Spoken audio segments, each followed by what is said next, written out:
can I also invest? So when somebody who is critical to your equation, right, resounding says, yes, I will do it, and I believe it enough to put my own capital behind it, that was a moment of unbelievable encouragement.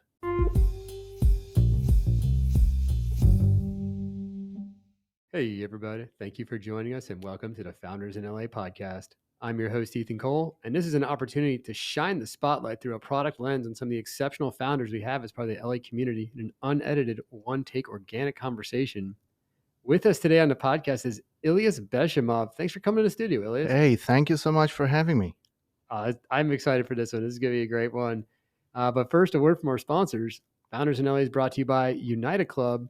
United Club is the co-working space that sets itself apart. With locations in El Segundo, Manhattan Beach, and Hermosa, United is where creativity flourishes.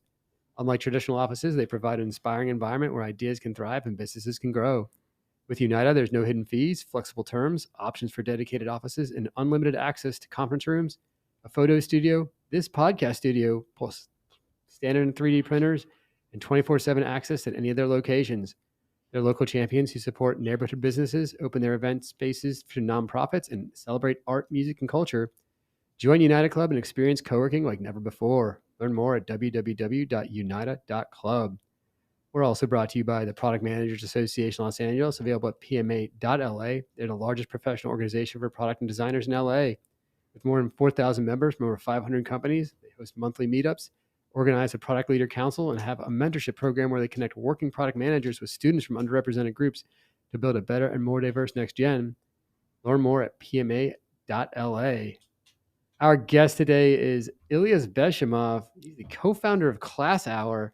Ilyas, could you just give us a 30-second description of Class Hour? Well, 30 seconds might be too short because the problem is enormous. So, Ethan, do you know that right now, in every year, we graduate 50 million people worldwide from undergraduate programs? Okay.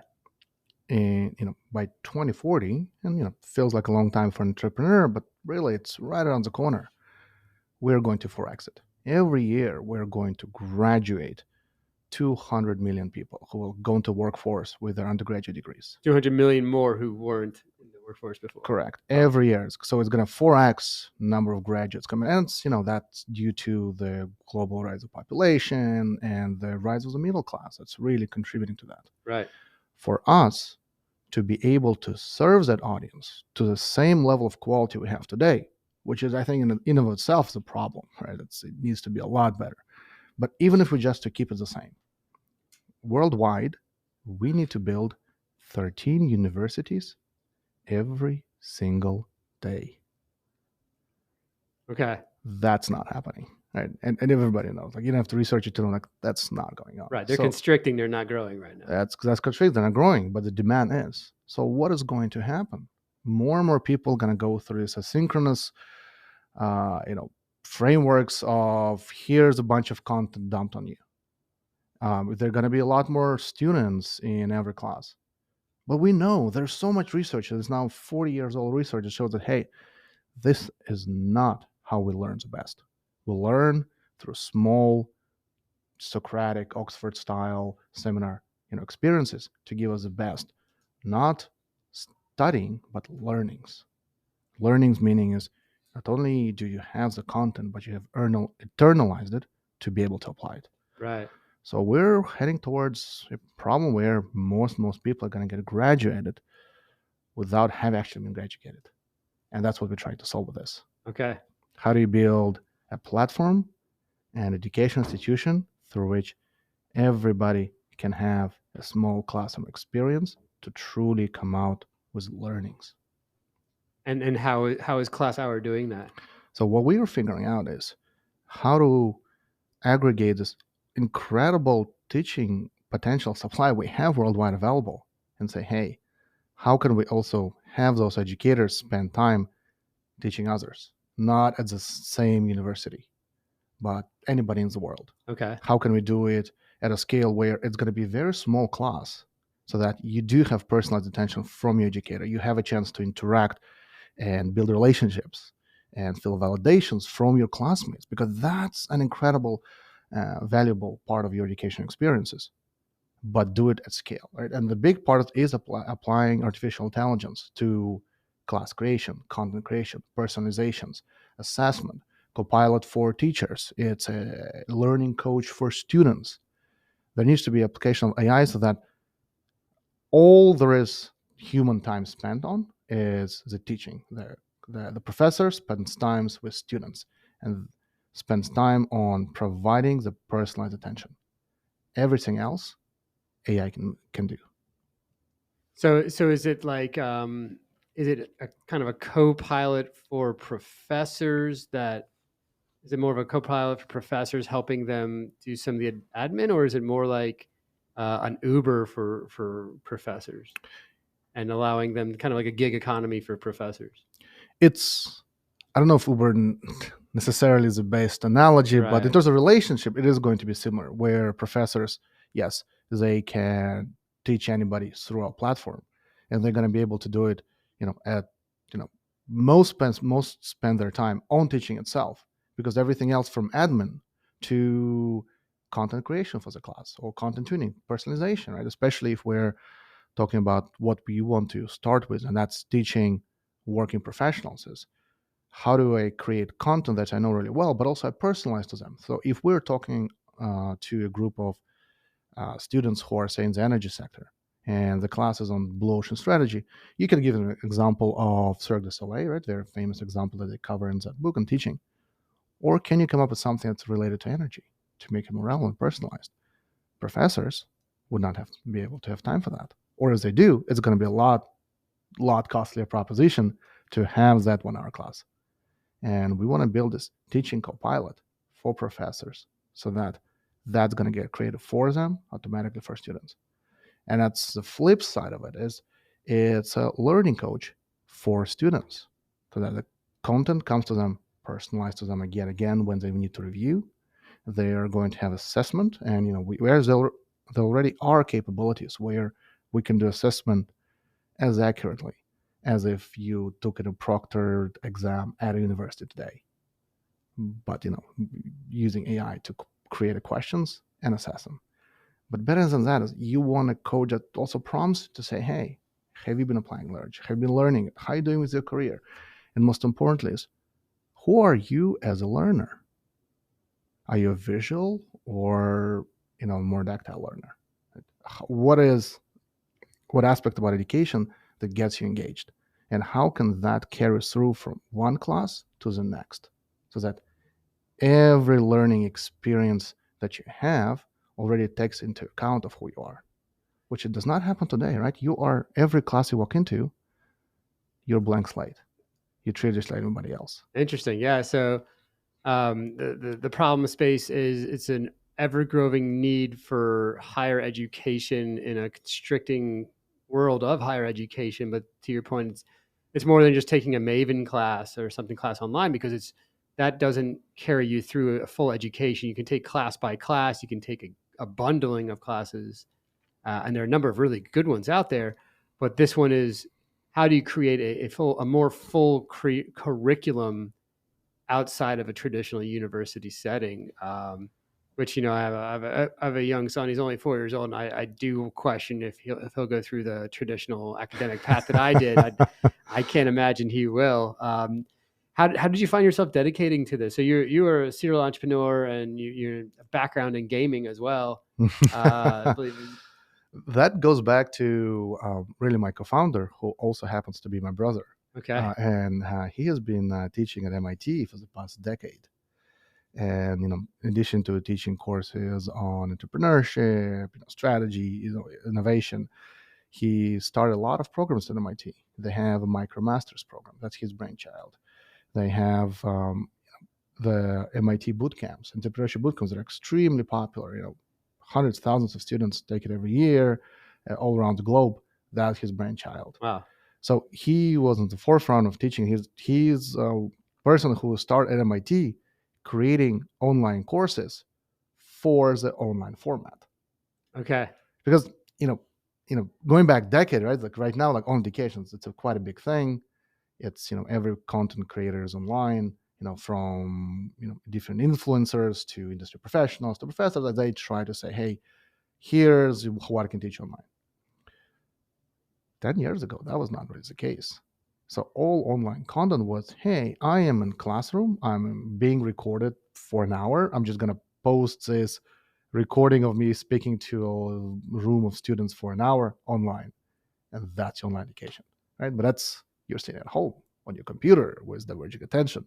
That's not how, that's not really creating online education for online, right? And he was one of the people at MIT who started specifically creating courses like, hey, what if we envisioned a MOOC specifically, right, for the online audiences?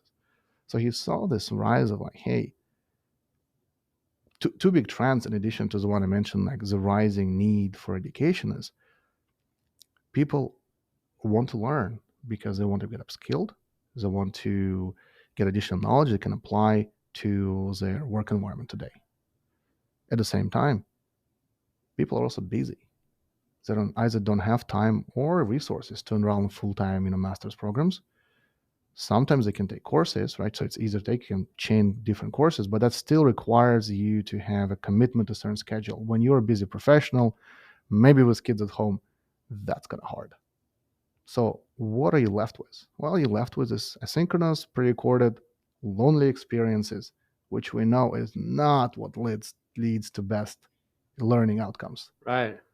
So to him was, well, how can we look at busy working professionals who want to learn the knowledge you can apply today in the workforce and know that they want to be taught by, great educators in the space. They want to network through that, and they want to do it at their own, busy pay schedule. How can we combine all those elements together, right? And it was, many years of him investigating, looking to understand, hey, in what combination of this can we enable this type of learning? And kind of really this year where he's like, hey, I think he's arrived at something, and I've sold my previous company. He's like, hey, I know you sold your company, no time to rest, there's something exciting here, I need you, brother, let's work on this. And So he pulled you into it. yes. Well, pulled slash ordered. He's the older brother, so he's like, hey, I'm calling a chit, I'm your brother, I need you, right? If my brother needs me, I have to be there. Oh, that's fantastic. So, and you have had a strong experience in gaming. It was Zynga and Scopely. Where do you see that playing a part in this one? And for folks at home, this is exciting. So first for us, we're breaking a stealth startup. So this is there's stealth as of this morning, as of we're recording this. So exciting to share this, to talk about how we got this. So how are you seeing Signal to push through with this? You're a veteran of the tech industry. You've been around the block a few times. You know what it's like to pick a project versus let it go by. So what are you leaning towards to make you think that, hey, this is the one? Yeah. Older brother like twisting younger brother's arm aside. What are you looking at? For us, kind of big kind of aha moment, but also really validation point to make say, oh wow, yes, there could be something here, is when it's like this new past few weeks we've been talking to stakeholders in education space, Right. from the people who we think we're going to be targeting with type of learnings we want, and say, yes, we want this is exciting, this is interesting. Especially what came to the fore is, hey, I want to learn, I really want to learn in a way that inspires me, encourages me, so that I can go and have the confidence to say, hey, I learned this framework and I'm kicking off a new project, let me apply it, let me raise my voice, right? And so it's both teach me but inspire me to do it. So it's, well, we know we have the learners, we know we have enterprises, because my brother's been doing a lot of lectures to companies, say, hey, we can buy this MIT pre-recorded course, but I don't want another video, could you please come and give us now, or like, can you just log in on Zoom for an hour and give a lecture to our team? Right. We're engaged, right? So we know the enterprises want learnings for their companies, and they want live learnings. So but the missing piece was, well, we really want to bring top educators, right? And we want to basically say, hey, I want to bring you a Harvard or MIT professor who will give you a great, inspiring lecture, an engaging, interactive lecture for to your team. And we started talking to educators and like, hey, given all the limitations of your current engagement university and everything else, if you had a chance to give a class to somebody, right, to an enterprise on certain topics that you already teach, would you do it, right, as a concept? And the vast majority of educators like, yes, I will absolutely love to teach, just bring it to me. And the biggest aha moment were several of them, big, you know, famous people in their fields, in academia, with many years of respect and tenure, everything else, said, not only will I teach, can I also invest? So when somebody who is critical to your equation, right, resounding says, yes, I will do it, and I believe it enough to put my own capital behind it, that was a moment of unbelievable encouragement. Like, and as a startup, it's, we want to communicate, everybody communicates, it's always up onto the right curve. Right. The way one of my former bosses, Scopely, mentioned them earlier, Eric Futuran, the way he describes it, hey, it's a roller coaster ride, but it's constantly up and down. But ideally, is the overall trend is up and to the right. Right. But it's absolutely up and down, which is very, very true. Having done it multiple times, it is the case of many downs.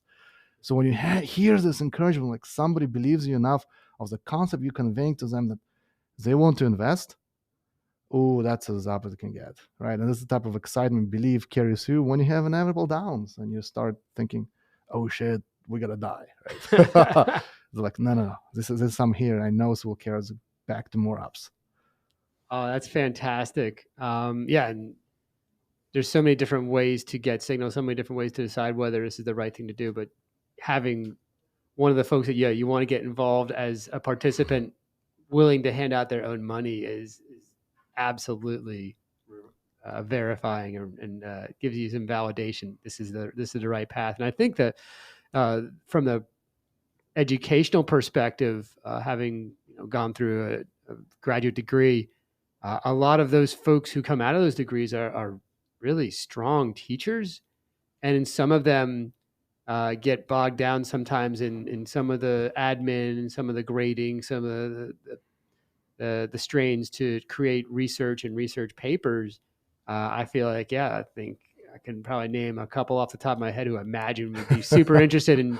Hey, you have a platform where I can just teach and I get paid for it, and it's the classes I've already taught, but it's new students. So for them, it's exciting, and for me, it's exciting as teaching people who want to learn. So that's fantastic. And you just actually shared something extremely insightful, is that there are people who would love to teach, but they get bogged down in administration.